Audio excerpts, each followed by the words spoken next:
I think the thing that impresses me more than anything about Yunus is the fact that he's come up with a good answer that's taken him 30 years to get there.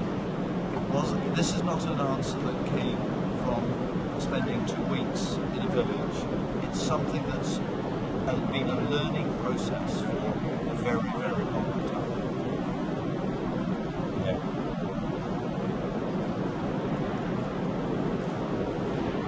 What's inspired me about Dr. Yunus is that, particularly in his last book, he's actually laid out a picture of a world in which social business kind of leads.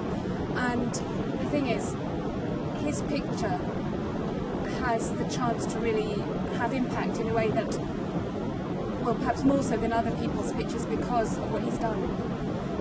So he's done the practical action, as we know with the Grameen Bank, but he's not stopped there. He's painted a picture. So there's the practical aspect offered and the vision, and in a really, really authentic way. And it's a call for everybody. It's a call for everybody to be part of it. Everybody. And he kind of says that we can't do it unless everyone's part of it. That's what I take. It's really inspiring. Well, what inspires me is that I've been looking for a long time for someone to celebrate, not because they make a huge amount of money or that they are really famous as a sporting or beautiful person, but because they are most trusted or most collaborative, and they seem to connect with all the potential of humanity. And I've been trying to search for such people, finding Yunus and then actually sort of seeing him in person and seeming to get confirmation of this, you know, in everything that he says or does, or every conversation one has with him really inspires me, because he seems to be that person. And that then means that everyone else can gain by connecting their best projects or their best hopes or actions around him, and networking with him and with their peers around him. One of the aspects of Yunus that is really very inspirational is the idea that people, no matter how poor, have huge potential, and his system is an opportunity for that potential to be mobilized and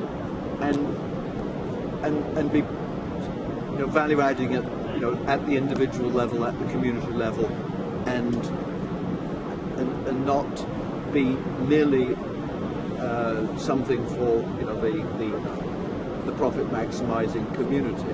The other piece about it that is very important is that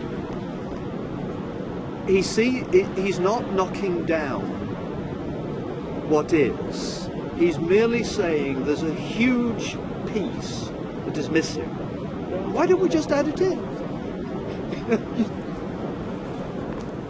I connect with that very much as well, because the most inspiring videos or parts of his book that you can start with are where he seems to be celebrating humanity, but also saying that the way organizations and other modern things are measured, they're missing all the really great things of humanity. They're just looking at sort of a very short-term or very one-dimensional approach, and they're not actually looking at the things which human beings over the long term really value most.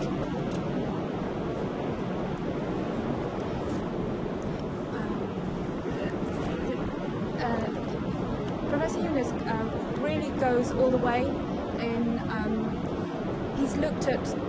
He's obviously asked himself the question, what stops people from really achieving the social aims and gets them distracted from the social aims?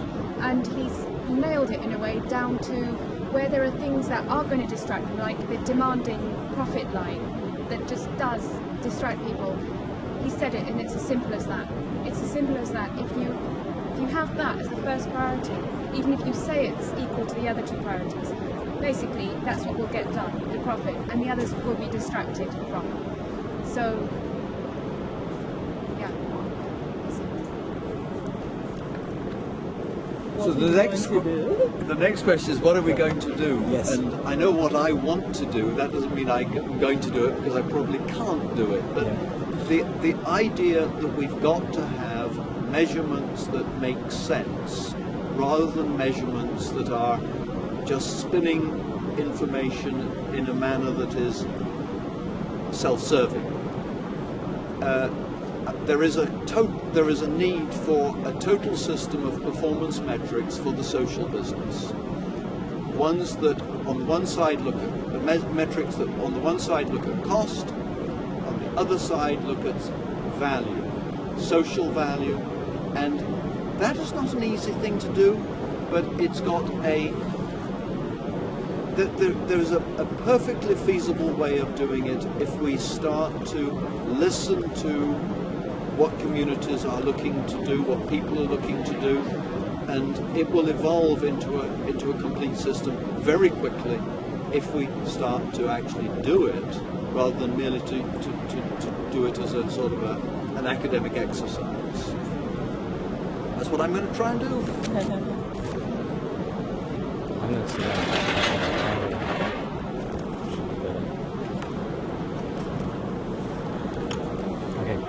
Well, something that I'm going to try and do is that I know about 5 or 6 professions that are doing the exact opposite of what Muhammad Yunus is about, and I would like to try and help find people who are at the edge of each of those professions who actually want to move over to his side. But probably the simplest starting point, or the one which is most central to the area of work that I've been most involved with, ultimately is to do with either markets or branding or identity or vision. These are all really the same thing. For do you have a great purpose which it's worth joining in with? And as far as I'm concerned, it's clear to me that those people who already know Dr. Yunus and already know how to do something with him, which has traditionally been the microcredit networks, already see that he's far the most valuable identity, the most productive organisation to connect with, whether you're looking at this from social value or economic, because actually both sustain each other.